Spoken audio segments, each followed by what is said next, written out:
Good morning friends, आप सबों का हमारे चैनल के ट्यूटोरियल्स में स्वागत है। आज हम लोग MIL Hindi AEC 1 ability enhancement course 1 semester 1 BA के छात्रों के लिए लॉन्ग आंसर क्वेश्चन का वीडियो लेकर के आए हैं। आइए डिस्कस करते हैं। एक क्वेश्चन, भारत दुर्दशा कविता का भावार्थ लिखें, अथवा भारतेंदु की भारत दुर्दशा कविता के कथ्य एवं केंद्रीय विषय पर प्रकाश डालें, अथवा भारत दुर्दशा शीर्षक नाटक में निहित नाटककार के विचारों का उल्लेख करें। तो प्रश्न किसी भी तरह से पूछे, भारत दुर्दशा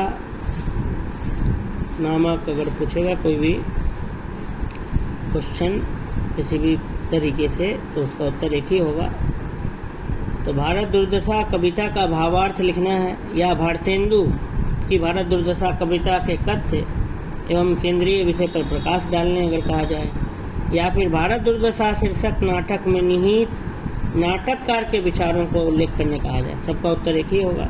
आइए उत्तर को देखते हैं। भारत दुर्दशा कविता भारतेंदु की राष्ट्रीय भावना से ओतप्रोत कविता है, जिसमें कवि अतीत को स्मरण करता हुआ वर्तमान पर आंसू बहाता हुआ और भविष्य के प्रति सुधारवादी प्रवृत्ति में संलग्न है कि भारत दुर्दशा जो है, ये कविता भारतेंदु जी के द्वारा लिखी गई है, और ये कविता देशभक्ति से ओतप्रोत है। राष्ट्रीय भावना, नेशनलिज्म की जो भावना है उससे ओतप्रोत है, जिसमें पास्ट को याद किया जा रहा है,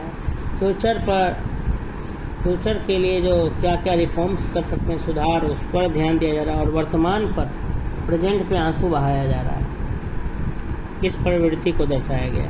भारत दुर्दशा कविता भारतेंदु की राष्ट्रीय भावना से ओतप्रोत कविता है, जिसमें कवि अतीत को स्मरण करता हुआ, अतीत को याद करता हुआ, वर्तमान पर आंसू बहाता हुआ, भविष्य के प्रति सुधारवादी प्रवृत्ति में संलग्न है।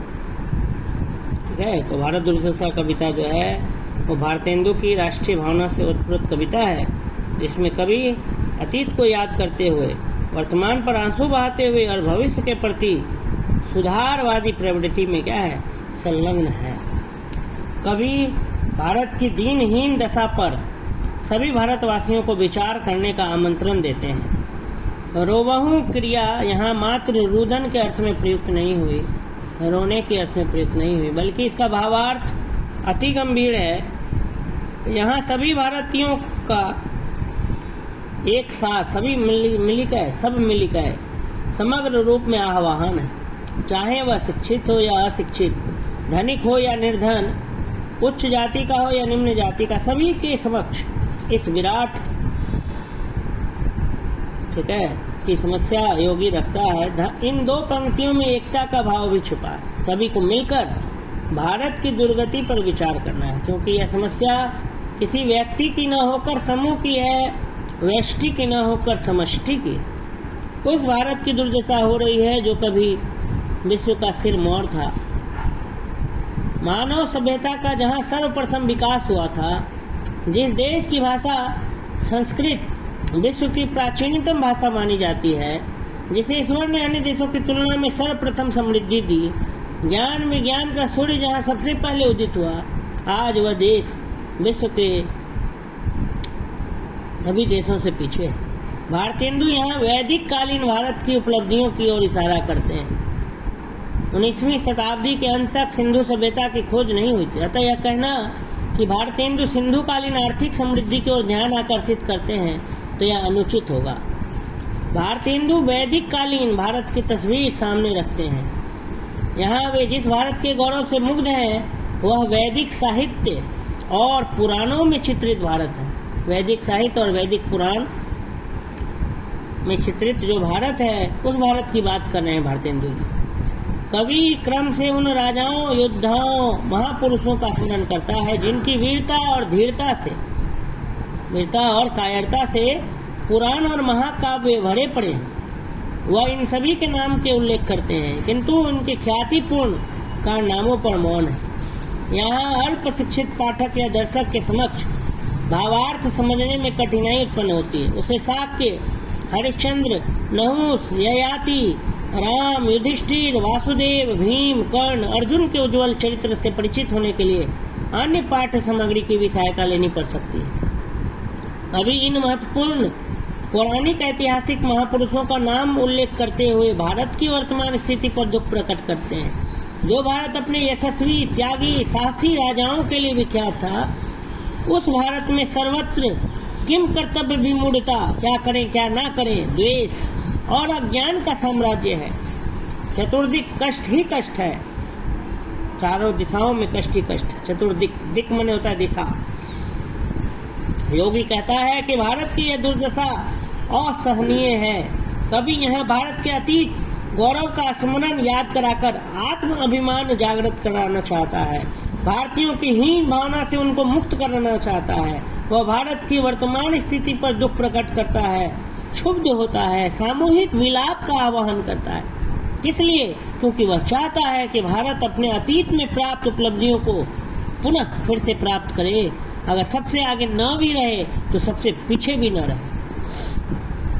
तो भारत की दुर्दशा पर बात की गई है और अच्छे भारत की जो बात बताई गई है वह वैदिक पुराणों में जो उल्लेख किया गया है भारत का, उस भारत को चित्रित किया गया। तो भारत दुर्दशा कविता जो है वो भारतेंदु की राष्ट्रीय भावना से ओत-प्रोत कविता है, जिसमें कवि अतीत को याद करता हुआ वर्तमान पर आंसू बहाता हुआ और भविष्य के प्रति सुधारवादी प्रवृत्ति में संलग्न है। कवि भारत की दीनहीन दशा पर सभी भारतवासियों को विचार करने का आमंत्रण देते हैं। रोबहु क्रिया यहाँ मात्र रोने रुदन के अर्थ में प्रयुक्त नहीं हुई, बल्कि इसका भावार्थ अति गंभीर है। यहाँ सभी भारतीयों को एक साथ समग्र रूप में आह्वान है, इनविटेशन है, निमंत्रण है, आमंत्रण है। चाहे वह शिक्षित हो, अशिक्षित हो, धनिक हो या निर्धन हो, उच्च वर्णीय हो या निम्न वर्णीय हो, सभी के समक्ष ये समस्या को भारतेंदु जी रखते हैं। इन दो पंक्तियों में एकता का भाव भी छिपा है। सभी को मिलकर भारत की दुर्गति पर विचार करने को कवि भारतेंदु जी कहते हैं अपनी इस कविता में, क्योंकि यह समस्या किसी एक व्यक्ति की नहीं है बल्कि पूरे राष्ट्र की है। उस भारत की दुर्दशा हो रही है जो कभी विश्व का सिरमौर था, मानव सभ्यता का जहाँ सर्वप्रथम विकास हुआ था, जिस देश की भाषा संस्कृत विश्व की प्राचीनतम भाषा मानी जाती है, जिसे ईश्वर ने अन्य देशों की तुलना में सबसे पहले सर्वप्रथम समृद्धि दी, ज्ञान विज्ञान का सूर्य जहाँ सबसे पहले उदित हुआ, आज वह देश विश्व के सभी देशों से पीछे। भारतेंदु जी ये किस देश की बात कर रहे हैं? हमारे भारत देश की, जो वैदिक काल में था। वैदिक काल के समय जिस प्रकार का भारत था, उस प्रकार के भारत को दर्शा रहे हैं और कह रहे हैं कि आज उस प्रकार का भारत नहीं रहा।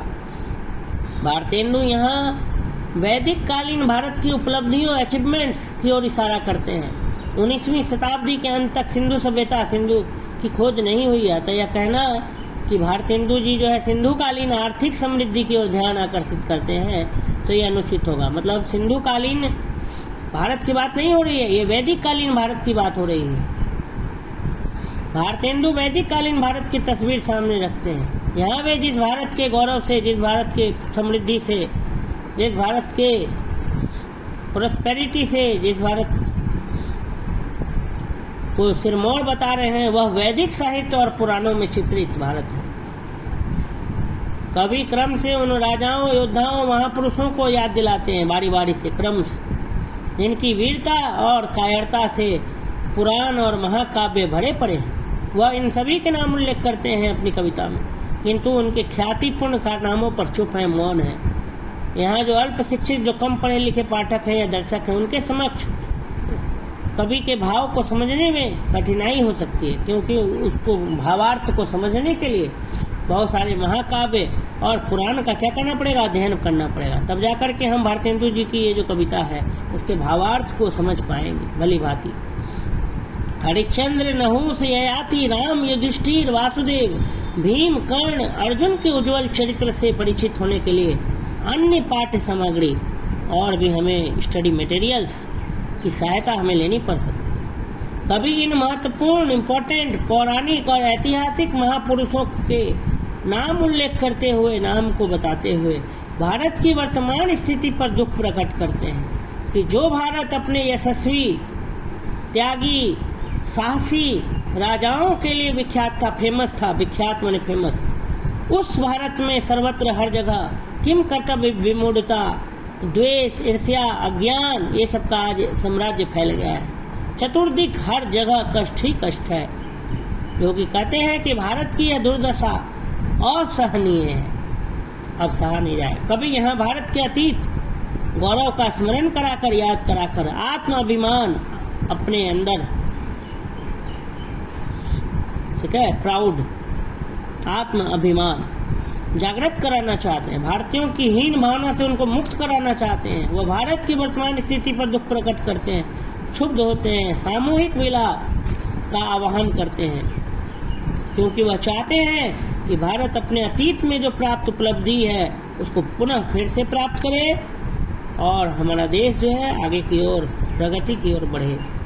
इस प्रकार से इस क्वेश्चन को हमने डिस्कस कर लिया। अगर आपको ये वीडियो अच्छा लगा तो प्लीज़ वीडियो को अधिक से अधिक लोगों तक शेयर करें, स्पेशली बीए के स्टूडेंट्स तक जरूर पहुंचाएं। आप सबों का हमारे चैनल के ट्यूटोरियल्स में जुड़ने के लिए बहुत बहुत धन्यवाद।